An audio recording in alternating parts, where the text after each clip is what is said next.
All right, I got a little work to do on this old Gibson Heritage. A little fret dressing on it, and gonna make a new saddle. As you can see, this saddle is completely flat and way low, and doesn't match the radius of the fretboard. Um, so we need a new bone saddle in this guy, and this bridge has a crack in it that somebody kind of weaseled some super glue in or something. But that's what I'm going to do. I'm going to use some rosewood dust and some super glue and just fill it is really all you can do. It's not really hurting anything. There's a couple small little cracks over here. So super glue, some dust, and then scrape it and sand it all down nice and this doesn't seem to be finish on this. It's just kind of a polished piece of bare wood, which most bridges are. Sometimes they are finished, so when you get a crack in them, you have to kind of get rid of the finish, and then I usually just sand them out really high grit sandpaper and steel wool and get them nice and shiny, and then kind of oil and wax them so they look, finished again. You could French polish them or brush on some poly or something like that finish if you want to do that. Some wipe on poly, but this one's pretty much bare. It's just kind of a polished piece of bare wood, so I'll just redo that. So basically it's just a matter of filling in that crack with super glue and sawdust and rosewood dust, and polishing it all back out nice and level, and it'll basically disappear, and it shouldn't open back up. It's about all you can do on them unless you're going to replace the bridge. But it's common that you get this crack through the pin line like that. A lot of times you'll see guitars where they'll put the pin line in like an arc shape or something like that, or offset, and that's in order to kind of stop this from happening, so you don't have all the holes in one line. But pretty common issue with acoustic guitar bridges. So I'm just going to fill this crack. I kind of put a little guard around here just to keep, I don't want to get any super glue or anything on the guitar. Take a little bit of rosewood dust or ebony dust and just kind of finger rubbed it into the crack to start with. Got my little puddle O cyanacrylate. I put a piece of tape underneath, just so anything doesn't drip through or get anything on the inside of the guitar in the back. But all you can do is kind of go back and forth, sprinkle and dab and sprinkle and dab, and try to get this crack filled. And somebody, like I said, put a little super glue in here, but they didn't really go the whole way with it.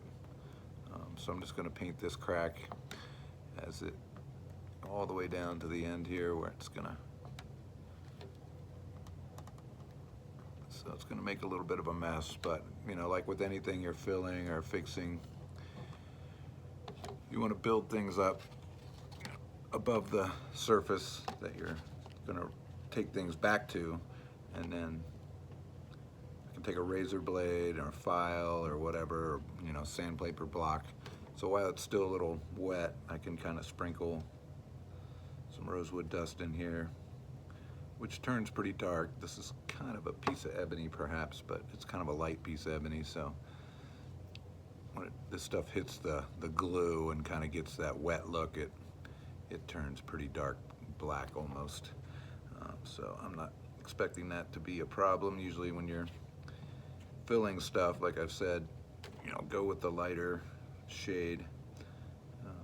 So I can just kind of rub this in here and sprinkle, and then kind of tap it in with my finger,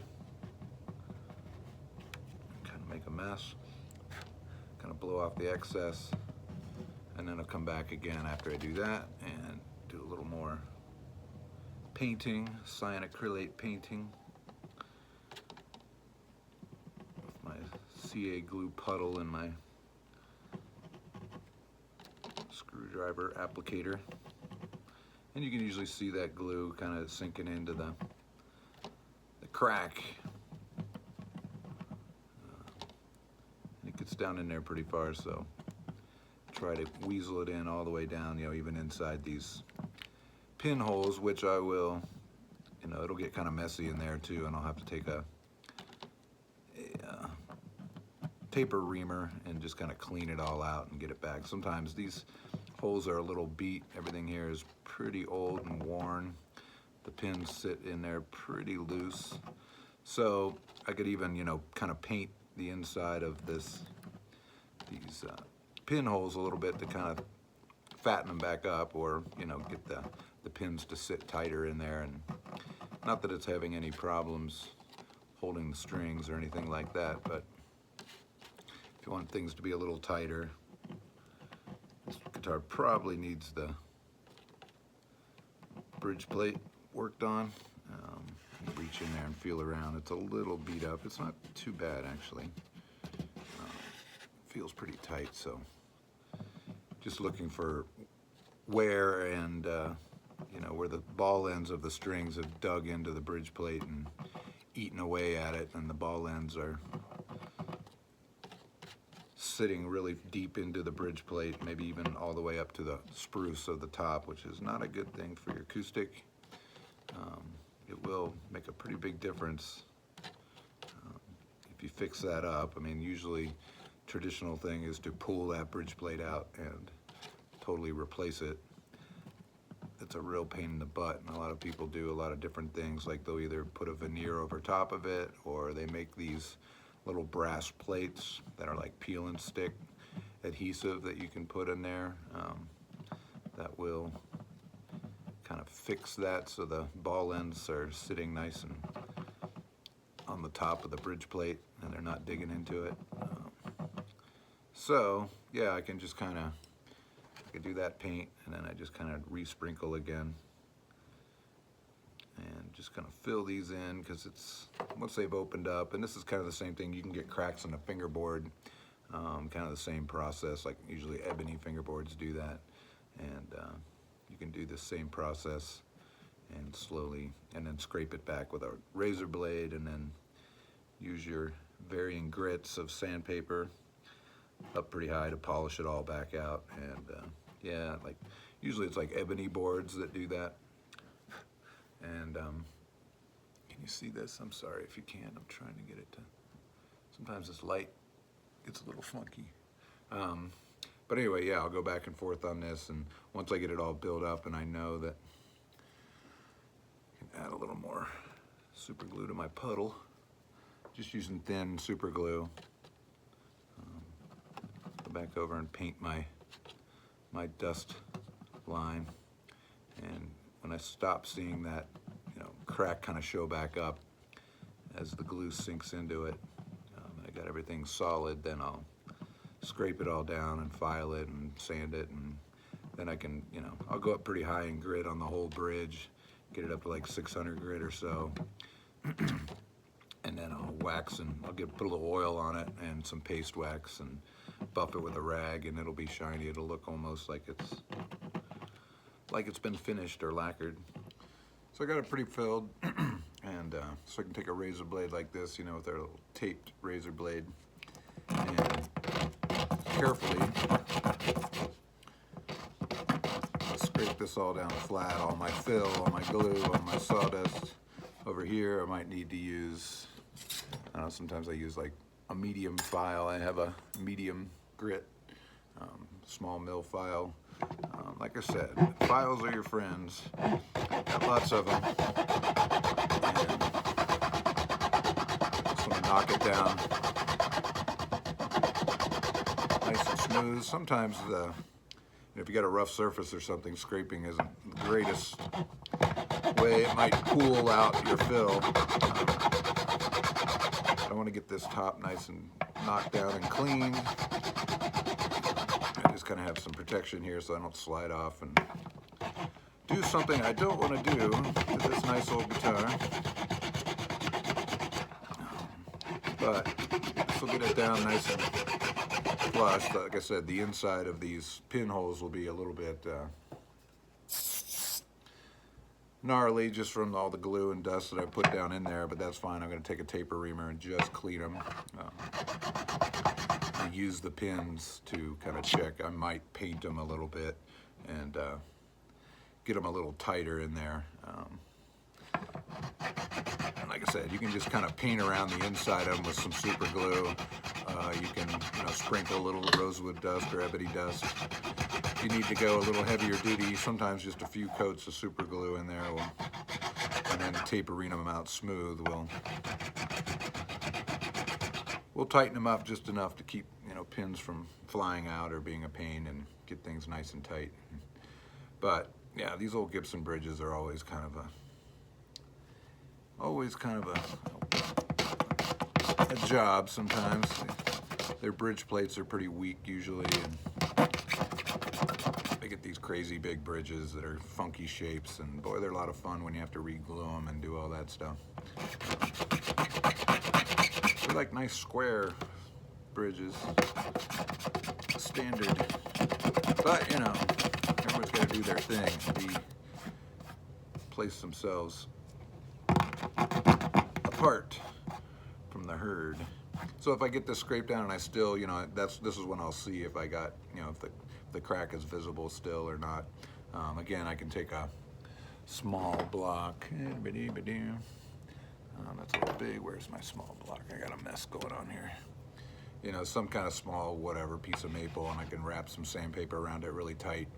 Maybe start with some 320 or something and knock it down, and then grit up and polish and wax and buff kind of thing. But it should take care of it. When they're this old, it usually is they've opened as much as they're going to open, and putting pressure back on it, they'll usually hold. If it pops open a little bit when you tune up the strings, you might have to pop them and kind of re-hit it again, but it should be good. So anyway, yeah, like razor blade, flat file,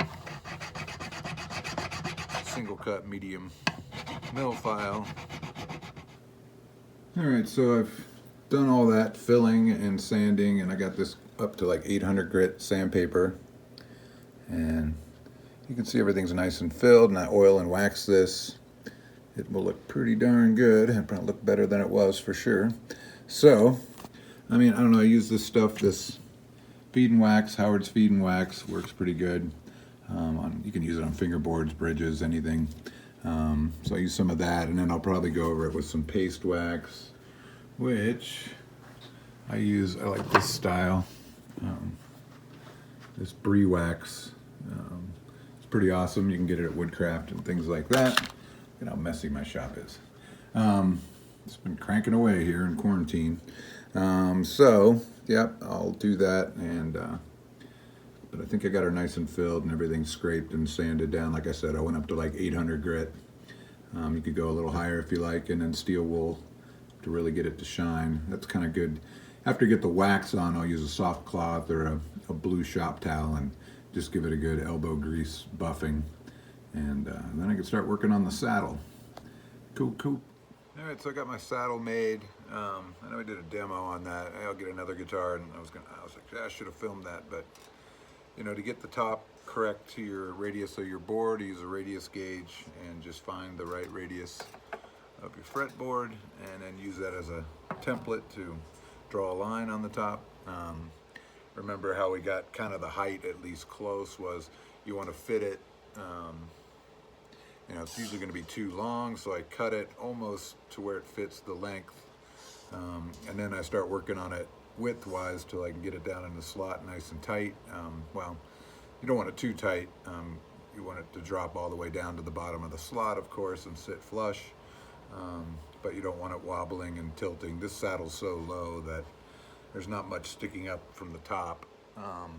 Above the bridge, I did do some extra little cuts in here, which is called ramping the bridge, which I used I got kind of a modified hacksaw blade that allows me to cut in there. So because the saddle's so low, the string would come from this hole and barely make any sort of break over that saddle. So when I get a little more angle of that string coming off the back side of the saddle going down to the hole, so I cut these little slots, just ramping it a little bit, not going way down in there, but you know, at enough of an angle, 30 degrees or so, that I do get a string angle coming out of there.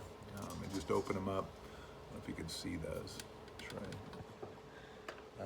Anyway, trying to work this camera is a little clunky. So I got my saddle dressed off, and I got it all kind of cleaned up with some high grit sandpaper. Don't really do the kind of polishing that I do on, say, a nut or something like that, but as much as I can. I'm more worried about the fit than I am having it look pretty down inside a slot nobody sees. But get the top cleaned up nice, and I just round it like a fret, crown it like a fret. It's just a straight shot. This is a very narrow saddle, so I'm not compensating it or anything. So I'm putting my strings back in. I'm going to check this thing out and tune it up and see how I did. Sometimes you make the saddle just a little too tall. String it up to pitch, and check your action at your 12th fret. And on an acoustic, should be about 3/32 of an inch or so from the bottom of the string to the top of the fret. Be a little lower on the treble side. And if it's up a little high, after I pitch it, get the guitar tuned, because the whole guitar is going to fold a little bit under pitch or under tension, which might bring that action up. So I'll measure it when it's up to pitch, and if I have to, usually a lot of times that happens, I'll have to pull out the strings, pop out the saddle, and just on the bottom of the saddle, on a marble sandy or something like that, grind it down a little bit to get my action down where I want it to be if it's a little too high. Now these kind of old school bridge pins don't have any slots in them for the strings, so usually the slot will be in the bridge, which they are in this instance. Sometimes the slot, that the relief for the string is in the pin, which most like plastic pins and all that have, and then you just got a straight hole. Otherwise you can have a wooden pin that has no slot in it, and the slot will be in the bridge itself. So anyway, when I put in acoustic strings, I kind of curl the end a little bit, because you want that to kind of hook down and sit, so that the pin is away from the bottom of the ball end. I don't know if you can see that. Anyway, so it gets pushed under the bridge plate and the pin holds it in. So I just kind of get it down there a little too far, hold the pin in, give it a good tug, and I think we're in and tight. So what I do is I get the hole in the tuner kind of going 90 degrees to the neck, bring the string up, go inside out like that. Can you see that? Kind of see that. Kind of give yourself about a hand's worth of slack. Just kind of depends. You can add a little more slack as you come around to the high E string, because you got a smaller diameter string, so you can fit more winds on it. But you want like 3 or 4 winds on it. So I come through 90 degrees, myself the slack I want, then I pull the tail end one way. Can you see this? I'm sorry, this is just being kind of a pain. So I pull it, and then I wrap one wrap around the top of the tail, and then I grab my thing. So I'm kind of holding it with my right hand while I tune her up with my left. Maybe put a little more slack on there, but that's not bad. So again, yeah, I just give this a little bit of a curl with my finger. Like that. Again, put it down deep into the hole there, and then pull it up as I push down on the pin, bring this up again.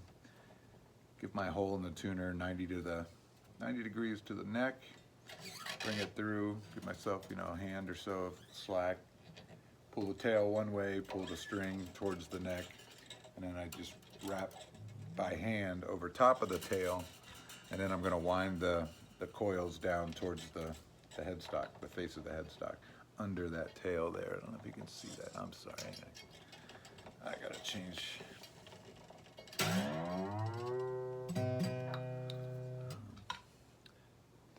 I don't have enough room on my bench for this. Anyway, that's kind of do it. And then I'll do, on this side, I'll start with the high E and go up to the G. Just because it's easier if I put the G on, then I'll be kind of working under that string as I do the rest. So it's a little easier to go start it close to the nut and then work your way up. So it'll be E, B, G. All right, so I got her strung up to pitch.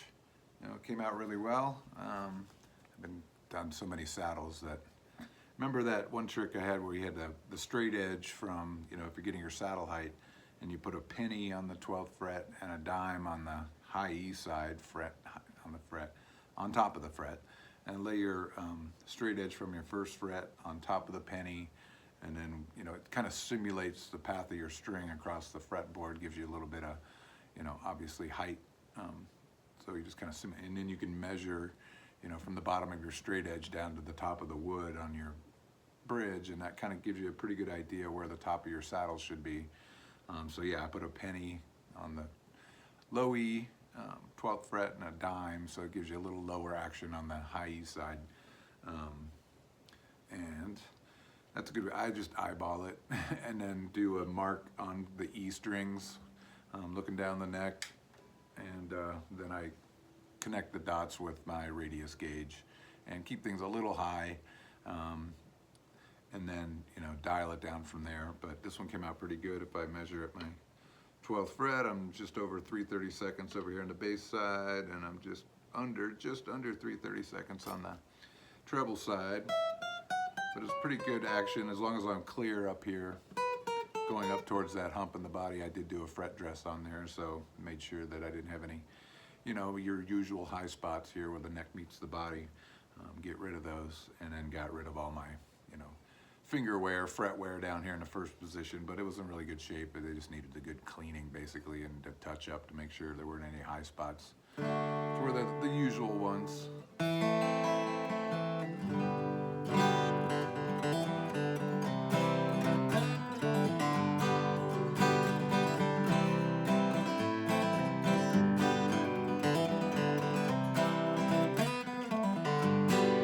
So I just kind of check it, you know, all the way up the board.